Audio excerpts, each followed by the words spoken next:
Olá pessoal, então nós vamos agora para a nossa primeira aula, né, de morfologia e histologia bacteriana. Bom, então vamos lá. Pessoal, a maior parte dos micro-organismos que a gente vai estudar, eles ficam nessa faixa aqui, basicamente em torno de 1 a 10 micrômetros, que é o que a gente consegue enxergar em microscópio óptico, tá? As bactérias estão aqui. Vírus são menores, eles ficam na faixa entre 10 e 100 nanômetros, então a gente não consegue visualizar no microscópio óptico. Microscópio óptico é aquele microscópio comum que a gente usa em aulas práticas, que a gente usa em laboratório de patologia, que ele, na verdade, ele tem uma série de espelhos e lentes para a gente conseguir fazer o aumento. Tá? Bom, vocês já tiveram isso em biologia celular, mas existem diferenças claras a respeito da estrutura e composição de células eucarióticas e procarióticas. Então, aqui a gente já vê um esquema, na verdade, de uma célula eucariótica com um núcleo delimitado, ou seja, tem uma membrana que separa o material genético do restante da célula. Tem inúmeras organelas aqui que são membranosas, enquanto quando a gente vê um micro-organismo, ou no caso a bactéria, não existe uma delimitação de centro. O material genético, todavia, ele está acumulado numa região central, numa região de maneira condensada, mas não há uma divisão física entre o material genético e o restante da célula. Tá? Bom, quais são os tipos de formas de bactérias que a gente consegue encontrar? Uma das mais comuns são os cocos, que na verdade são esferas, tá? são bem redondinhas, e elas podem se arranjar, se associar com outras células e se comportar como se fossem um grupo de células organizado. Então, por exemplo, a gente pode ter cocos isolados, então bactérias que são esfóricas, que estão isoladas no ambiente. Temos outras que podem estar aos pares, então elas estão sempre aos parezinhos. E temos também a possibilidade de ter uma cadeia de células. Então, as células estão justapostas como se fosse um colar de contas. Temos outros tipos de arranjos que são possíveis de ser encontrados, em especial para bactérias ambientais. A gente não encontra muito para aquelas de importância médica, que são as tétrades e as sarcinas, mas sim temos um outro tipo de arranjo que é bastante importante na classe médica, que são os estafilococos. Então, a depender do tipo de arranjo que essas células se organizam, como elas se organizam, elas recebem um nome. Então, se elas estão sozinhas, elas estão isoladas. Se elas estão aos pares, elas são diplo. Como são cocos, não, é diplococos. Se elas estiverem em cadeias, em colar de contas, a gente chama de estrépito. Então, estrépito é o radical que a gente usa para determinar uma cadeia. Então, estreptococos são cocos em cadeia. E estáfilo é uma determinação para grupo, para aglomerado, para como se fosse um cacho de uva. Então, estafilococos são cocos, células esféricas, arranjadas em cacho, tá? Como é essa porção aqui de baixo. Um outro tipo de morfologia que a gente pode encontrar são os bacilos, também chamados de bastonetes. Então, de maneira parecida com o que tinha com cocos, a gente pode ter eles isolados, podem ter aos pares, então, que é o que a gente chama de diplobacilos. Aqui vocês podem ver alguns tipos de microscopia. Temos os streptobacilos, que são bacilos que são organizados em cadeia, e também temos uma forma específica de um tipo de bacilo, que é um bacilo mais curtinho.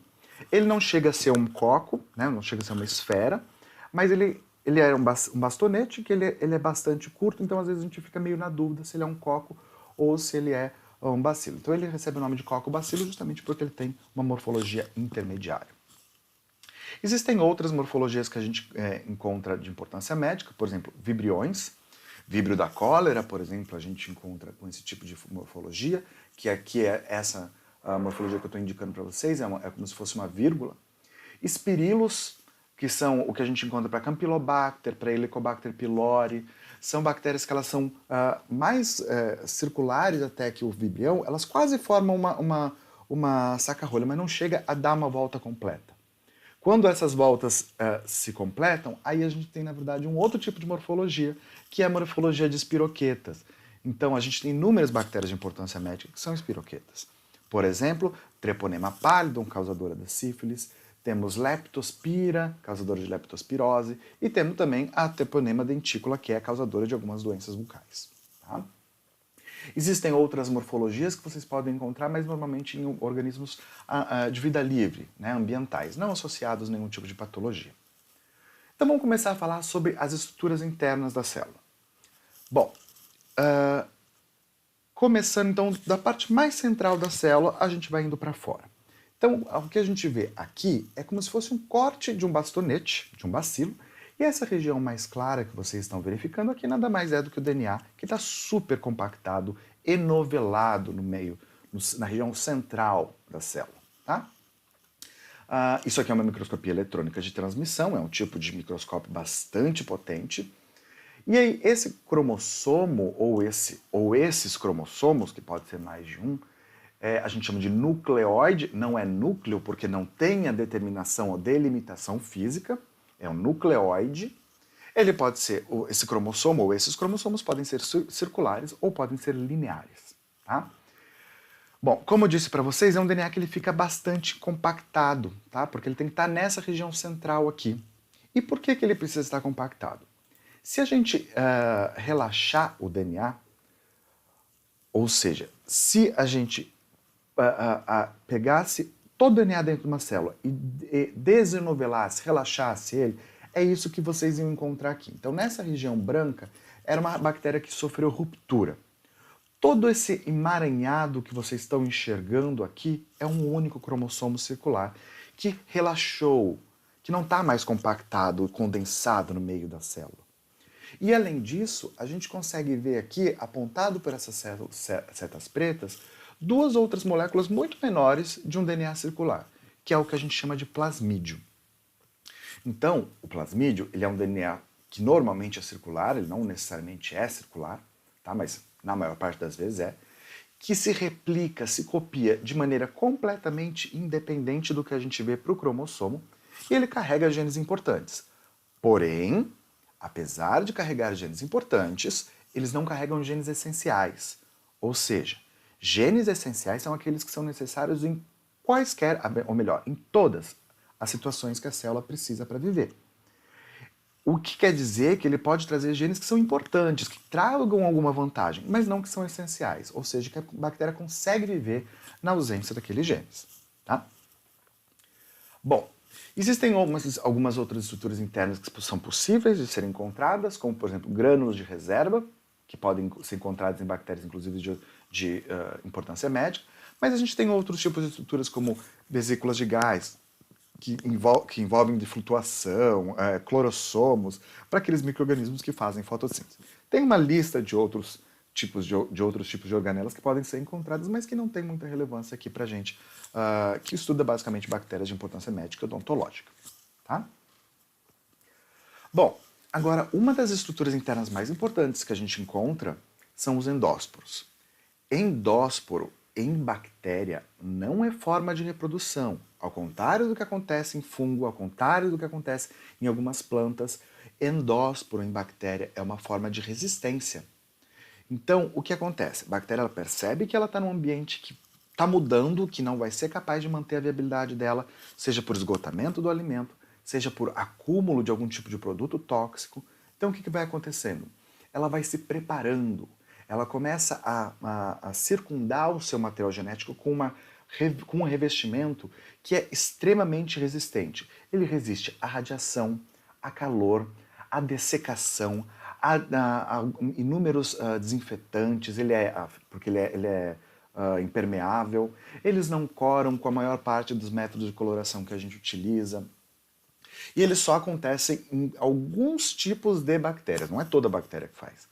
E além de serem alguns tipos de bactérias, são só bactérias gram-positivas que conseguem fazer isso. Tá? Bom, essa capa, essa estrutura, ela é rica de um componente chamado de dipicolinato de cálcio. E esses esporos ou endósporos, eles mantêm a viabilidade da célula. Então, se o ambiente ele volta a ser propício para a replicação celular, aquele endósporo que foi produzido dentro da célula, a célula rompe, ela morre e libera o endósporo, e aí esse endósporo, quando ele percebe que o meio voltou a ser adequado, ele germina de novo aquela mesma célula. Então não é que está sendo uma célula gerando duas, É uma célula, forma uma fase de resistência, morre, só deixa essa fase de resistência. Essa fase de resistência, ela recupera essa célula quando o ambiente for adequado para o crescimento. E isso é tão importante porque esses endósporos são resistentes a inúmeros processos de desinfecção.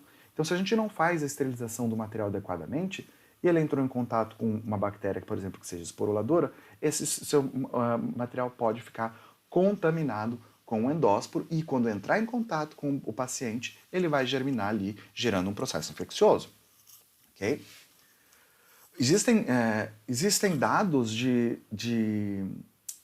endósporos que foram recuperados de um tipo de bacilo do trato digestório de um mosquito que estava preso em um âmbar. E esse âmbar tinha milhares, eu acho que eram 500, agora eu não lembro exatamente a data, mas assim, eram milhares de anos. E o que eles fizeram? Pegaram esse endósporo e botaram no meio de cultura no laboratório. O que aconteceu? Esse endósporo foi capaz de recompor aquela bactéria que deu origem ao endósporo. Ou seja, ela mantém viável por milhares de anos. Tá? Bom, então a gente saiu das partes mais internas, aquela ali, o material genético, né, as estruturas. Agora a gente vai então para o que delimita a célula, que é a membrana citoplasmática. A membrana citoplasmática de bactéria, ela não é diferente em termos macroscópicos de uma membrana citoplasmática de outra célula qualquer. Ou seja, ela é uma bicamada fosfolipídica. Obviamente que os tipos de fosfolipídios que estão presentes ali não são os mesmos que a gente encontra nas células eucarióticas. E nem em toda bactéria, isso tem diferença. Agora, uma única coisa que a gente não vai encontrar nas bactérias são esteróis associados a essa membrana. Com a única exceção, que aliás é a exceção para tudo quando a gente fala em bactéria, que são os micoplasmas. Quando a gente olha aqui embaixo, na figura B, isso aqui é uma microscopia eletrônica de transmissão. O que a gente está vendo são os glicerofosfatos, tá? E no meio os ácidos graxos. Então vai ter sempre uma porção mesmo que é apolar e uma porção polar das membranas. Quais são as funções da membrana? Como a gente encontra em qualquer outro tipo de célula. Então, o transporte seletivo, existem estruturas nessa membrana que vão dizer o que entra e o que sai. Então, se tem que entrar aminoácido, se tem que sair aminoácido ou algum tipo de açúcar, são todos os receptores que estão presentes embebidos, estão ancorados aqui na membrana citoplasmática. E óbvio, além disso, tem a própria característica físico-química da membrana que vai dizer se um soluto ou solvente menor ou maior, com maior ou menor polaridade consegue passar por ali ou não. Tá? Além disso, a gente tem alguns outros tipos de proteínas que estão ancoradas na membrana que servem para adesão. Vocês vão entender melhor o que eu quero dizer com adesão quando quando tiver a nossa aula de fatores de virulência. Tá? Também são onde se encontram as proteínas de quimiotaxia, que é, na verdade, como se fosse o sensor da bactéria, que ela consegue perceber para onde ela tem que ir, se tem muito nutriente ali, pouco ali, ela tem que ir na direção do nutriente, ou se tem um agente, um antibiótico aqui, ela tem que fugir do antibiótico, então para onde se locomover, tá? Agora, uma das coisas mais importantes que tem na membrana citoplasmática de bactérias, que a gente não encontra na membrana citoplasmática de células eucarióticas, é a produção energética. Por quê? Todo aquele gradiente de prótons e a cadeia de transporte de elétrons em organismos, em bactérias que são respiradoras, tudo isso está na membrana citoplasmática da bactéria. Ao contrário dos eucariotos, onde isso está lá na crista mitocondrial. Mas se vocês lembrarem, o que é exatamente a mitocôndria? Ela não, a partir do princípio lá da teoria da endossimbiose, ela era nada mais do que uma bactéria gram-negativa. Entende? Então, o que a gente encontra de diferenças entre as duas bactérias, aliás, entre as duas membranas, na verdade são coisas muito, muito particulares. Porque o que faz o papel da respiração no eucarioto é a mitocôndria, que tem um papel parecido na membrana das células bacterianas. Tá? Bom, aí a gente chega então nas estruturas externas, então para fora das membranas, e o que a gente encontra aqui, a primeira coisa, é a parede celular. É uma estrutura super rígida, ela tem importância para a determinação da forma, ela protege contra variação de osmolaridade, ela tem papel na divisão das células, e ela é composta por dois componentes basicamente. Tem algumas outras coisinhas no meio, mas sempre esses dois açúcares são os principais. N-acetilglucosamina e N-acetilmurâmico. que a gente chama de NAG e NAN. Tá? Então, basicamente, o que acontece? A parede ela protege a bactéria de variações de volume. E aí o que acontece se aqui a bactéria não tivesse isso e ela entrasse num meio, por exemplo, hipotônico, o meio ia transportar água para dentro dela, então ela ia aumentar de volume, as membranas não iam suportar e elas iam sofrer ruptura. Tá? É o que acontece basicamente.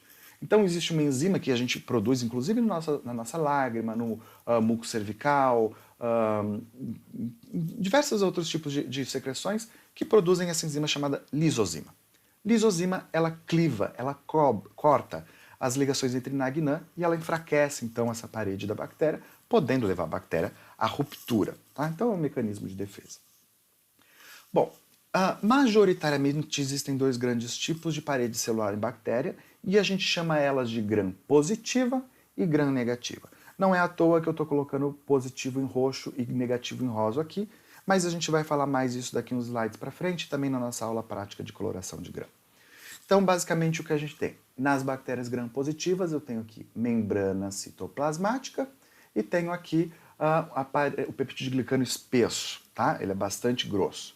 Nas bactérias gram-negativas, a gente tem membrana citoplasmática, uma fina camada de peptidoglicano e aqui a membrana externa, que é e uma membrana externa que é exclusiva de bactéria gram-negativa. Quando a gente olha, então, a parede com um zoom, basicamente o que a gente tem é isso. Gram-positivas, muito espessa, aqui a gente tem ácidos teicoicos e lipoteicoicos, que são componentes de parede, induzem resposta imune e que são reguladores de todo o metabolismo dessa parede, como ela vai se construir ou não. E temos também aqui as bactérias gram-negativas, que a gente tem a membrana externa como sendo a característica principal deste grupo. Percebam que na membrana externa também é uma bicamada, sendo que a face interna dela é de composição muito parecida com o que a gente vê na membrana citoplasmática. Porém, a face externa não. A face externa é muito diferente, ela é composta pelo que a gente chama de lipopolissacarídeo, que já já eu volto para falar com vocês. Tá? Quando a gente olha uma microscopia eletrônica, o que a gente vê é isso. Isso é uma bactéria gram-negativa. Aqui a escala é 200 nanômetros. Se a gente aumenta mais ainda essa barrinha, o que a gente vê é isso aqui, ó, membrana externa, membrana interna, e aí aqui a gente também tem algumas estruturas que mais adiante vocês vão entender do que se trata, mas são estruturas externas também à célula. Bom, então o lipopolissacarídeo, ele é a face externa da membrana externa das bactérias gram-negativas, ele é composto pela essa parte chamada de antígeno O, e depois vem o cerne, e a parte que está embebida, que está na membrana, é o lipídio A. O antígeno O ele é diferente para cada espécie, varia inclusive dentro da espécie. Já o cerne ele é mais ou menos igual para todas as bactérias gram-negativas, enquanto o lipídio A, que também é chamado de endotoxina, ele é a parte, na verdade, do ácido graxo de todo o componente, né? Que ele é responsável por liberação de citocina. Quando um fagócito pega uma bactéria gram-negativa, degrada ela, esse componente ele se expõe para o fagócito. E aí o fagócito começa a produzir mediadores inflamatórios para dizer para o organismo todo que, opa, tem bactéria aqui causadora de infecção. Tá? Então esse é muito importante também. Tem um terceiro tipo de parede que, na verdade, a gente não fala muito, que, na verdade, ela não obedece nenhum tipo de estruturação da gram-positiva nem da gram-negativa. São as paredes dos bacilos álcool-ácido resistentes, basicamente as micobactérias. Então, nas micobactérias, a gente tem aqui uma membrana citoplasmática, tem uma porção de peptidoglicano, mas tem estruturas anexas, como uma outra parede de arabinogalactano, e tem aqui uns ácidos graxos, são chamados de ácidos micólicos. Esses ácidos micólicos, eles dão características completamente diferentes para essa parede. Tanto que as micobactérias são resistentes à dessecação, resistentes a inúmeros antibióticos, porque o antibiótico não consegue entrar ali, resistentes a fagocitose de alguns tipos de célula, enfim. Dão características bastante peculiares para esses organismos. Então, na comparação, o que a gente teria basicamente é isso. Bactérias gram-negativas, dupla camada, né, de membranas, peptidoglicano delgado. bactéria gram-positiva, espessa camada de peptidoglicano com ácidos lipoteicoicos. E aqui a gente tem os bacilos álcool-ácidos resistentes, ou as micobactérias, né? Com aqui tem até uma membrana externa composta por ácidos micólicos, basicamente. Bom, então, vocês viram falando de gram-positiva e gram-negativa. Por que é que a gente chama de gram-positivo e gram-negativo? Isso veio por causa do nome do pesquisador que desenvolveu a coloração, tá? A coloração de gram. Basicamente, o que acontece? A gente coloca sequencialmente, a gente fixa a bactéria numa lâmina e sequencialmente corantes cristal violeta, iodo, que é um mordente, álcool para descorar e um contracorante, que pode ser safranina ou fucsina, para corar as bactérias que foram descoradas. Ao final, a gente tem todas aquelas que ficaram coradas em cor-de-rosa, são chamadas de gram-negativa, tem dupla membrana, e aquelas que ficaram coradas em roxa, elas são gram-positivas. Além da parede, muitas bactérias podem ter as cápsulas ou camada mucosa, que são a parte mais externa da célula, que tem uma função de proteção, mas também reservatório de água e nutriente, além da própria função de aderência em superfícies e escape também do sistema imune, porque é uma maneira de você esconder antígenos, mas também de fugir do sistema de fagocitose dos fagócitos. Tá? Então, só para vocês terem uma ideia da importância aqui de uma cápsula para um processo infeccioso. Então, no primeiro vídeo que eu vou mostrar para vocês agora, vocês têm uma bactéria aqui marcada e aqui um fagócito, e ela não tem cápsula, tá? Então, é uma bactéria que terminou a parede celular, não tem mais nada ali, nenhum tipo de estrutura. Ela vai ser reconhecida pelo fagócito, fagocitada e destruída normalmente. Então, ela não consegue promover o quadro de infecção completo, tá? Já aqui embaixo, o que a gente tem é o seguinte. Percebam que ao redor da bactéria tem uma zona mais clara. Essa zona mais clara basicamente é a cápsula dela. Então o fagócito, ao tentar fagocitar, não consegue porque é uma região frouxa. Então ela vai escapando. Então ela consegue promover o quadro de infecção, justamente porque ela foge do sistema imune. Certo? Bom, nós temos ainda alguns outros tipos de cápsulas, podem ter natureza polissacarídica, pode ter natureza proteica, que é só uns corantes para vocês terem alguns exemplos. Aqui de natureza proteica, normalmente é bem mais estruturado. E olha aqui um exemplo do glicocálice ou de uma cápsula envolvendo na formação de biofilmes dentários. O que a gente tem aqui são justamente micro-organismos da cavidade oral, aqui do gênero Streptococcus, tá? E eles começam a produzir esse material aglutinante, secretam ele para fora, e é tudo isso que vocês estão vendo aqui. Essa massa de componentes orgânicos. E aqui a gente tem um streptococcus, uma cadeia de contas aqui, embebida nessa massa. Então tem um papel muito importante na formação de biofilmes, e a gente vai ter uma aula só de biofilmes lá para frente. Okay? Bom, por fim, então, vocês vão encontrar também algumas bactérias apêndices superficiais, então podem ser fímbrias, pilos, flagelo. Fímbrias e pilos, na verdade o plural de pilos é pile, então fímbrias e pile são basicamente envolvidos na adesão de uma superfície, e o flagelo para movimentação. O pilus sexual, que é um nome errado que a gente dá, que na verdade seria pilus conjugativo, ele vai ter um papel muito importante na transferência horizontal de genes, que a gente vai falar mais aulas adiante. Tá? Então, para terminar essa aula, basicamente vocês têm que ter a seguinte distinção na sua cabeça. Existem estruturas que são essenciais, que estão presentes em todas as bactérias, e tem estruturas que não são essenciais e que podem ou não estar presentes nas bactérias. Então, o que está presente? Parede celular, citoplasma, membrana plasmática, nucleóide e ribossoma. Vocês vão encontrar em todas. Agora, o que pode ou não estar presente são flagelos, fímbrias, pilus sexual ou pilus conjugativo, glicocálice, plasmídios, endósporo, grânulos de reserva, vesículas gerais, enfim. Ok?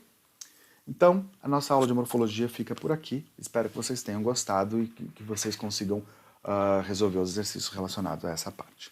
Um grande abraço e até a próxima.